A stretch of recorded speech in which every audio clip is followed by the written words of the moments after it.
One, I'd like to thank all of you for coming out. Hopefully contributing a little bit to the knowledge base this evening.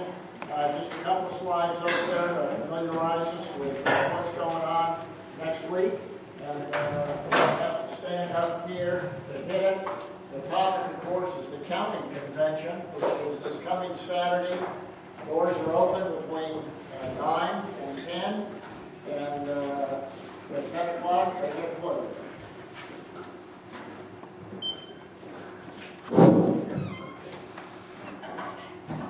There's the purpose or the agenda for tonight.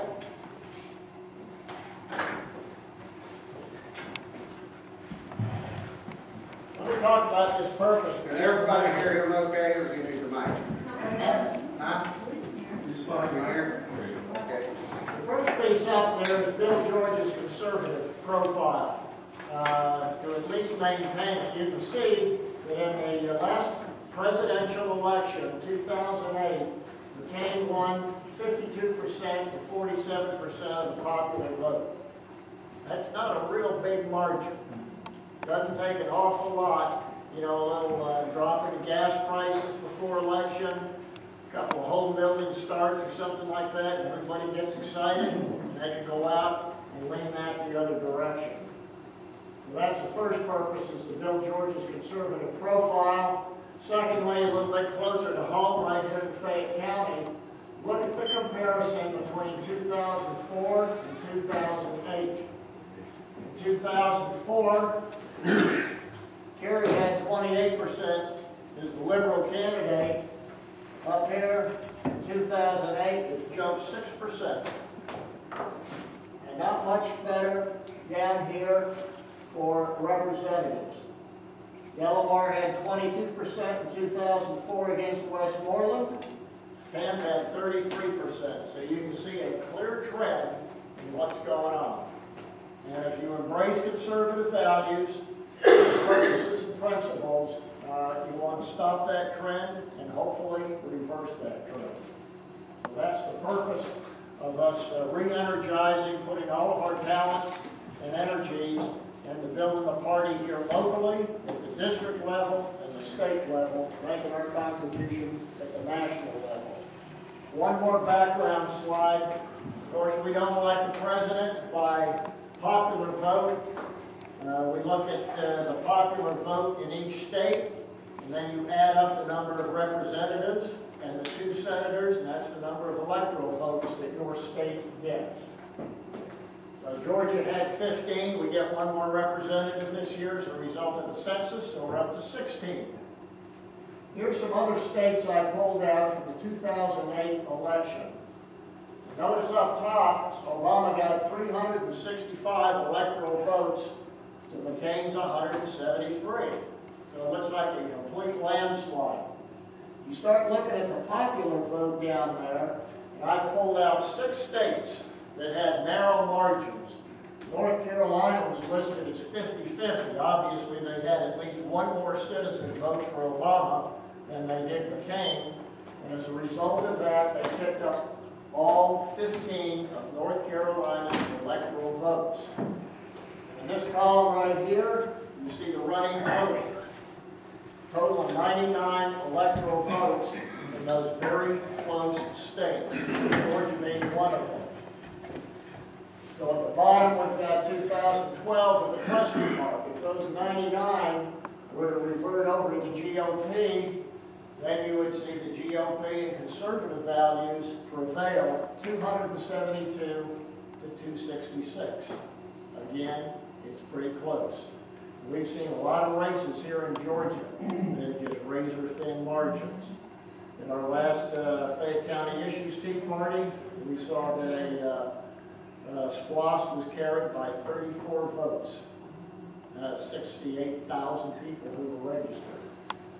So it's important we get out. Anybody have any question about those numbers and the message here? Just, is that 16 total electoral votes, or 16 for the Republican Party, 16 for the Democratic Party? 16 total for the state, and whoever gets the most votes, popular vote, they carry the whole 16 that's coming next election. That's the way it works. Okay. All right, here's the basics, the who, what, why, when, and where.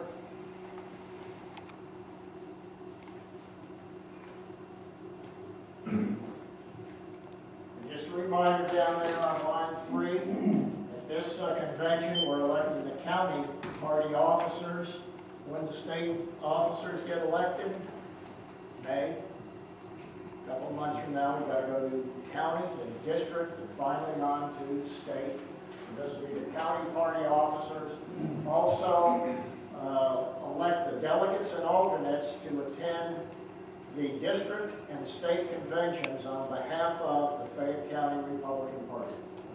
And the reason we call this tonight is since so many of us have not been experienced to go to the county convention and go through this process, we wanted to cover it as much as we could, step by step, as to what you can expect Saturday morning, and also cover what direction that we're hoping that we will go in, and then that's, again, the reason why we're here. So as we go along, you have any questions, be sure to stop us and ask. Now, probably most people in the room were at the mass meeting, but a couple of you may have been signed up as delegates. You didn't get the opportunity to attend. What we're seeing here, of course, if we're over to Peachtree City, we're coming across on 54. Right there is where the mural is. The county complex in here, you just hang a left, go down there, I don't know, maybe 3/4 of a mile. It's in a strip mall. You're looking for a church, you know, big steeple, painted white, cross on it. You're going to find it. Look for a strip mall. You know, it didn't even appear in some of the GPSs, like Mr. and Mrs. Gainey. They had a GPS and it didn't register.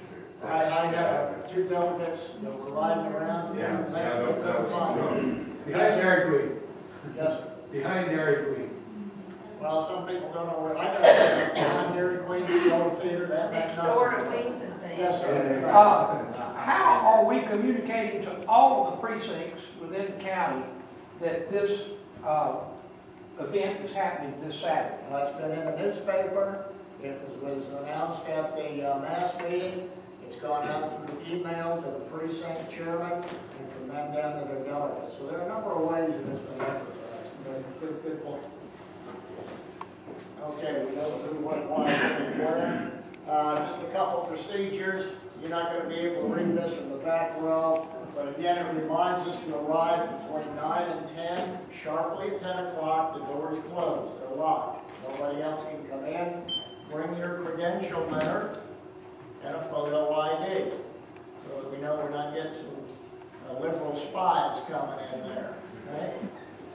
So bring those 2 key documents with you when you come in. You'll check in with your credentials committee to make sure that the person carrying that letter is indeed that person.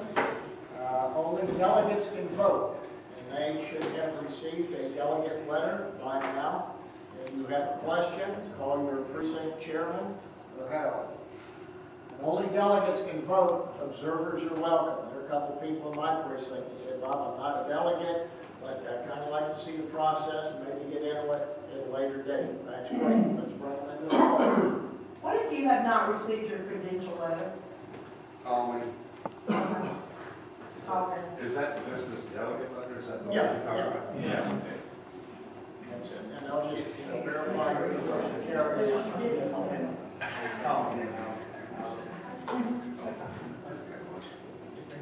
All right, my phone number for anybody that wants to call me at 770-719-0638. Next thing that happens, we've got to... Yes, Ken? We might be covering this later, but we had heard there was a $25 entrance fee to get in there. Is that correct? Is that There's a $25 registration fee to help pay for the cost of the... okay? Somebody had told us there was a process previous to that for an exemption. The reason I'm asking is because there's a family that had 4 members of their family that showed up at that mass at at that mass meeting, and that would be $100. And I was just wondering if there was any, if what we were told was not true. Well, as a mass meeting, of course, there was no fee. Right. But is there an Yes, exemption for there- Yes, there is. Yeah. There is an exemption. Okay. You have to claim indigent status to get it, but there's no proof required. It's called a pump. You gotta fill out the form. You fill out, there's a form there, and when you go into the registry, you can sign it and say you're a pauper. Oh, so you do it at the meeting, you don't have to call somebody? We don't get too many, okay, county meetings, so. But there will be, as I said, a desk set up with a credentials committee for you to check in and present your delegate letter. Be sure to bring that so that you can be seated with your precinct.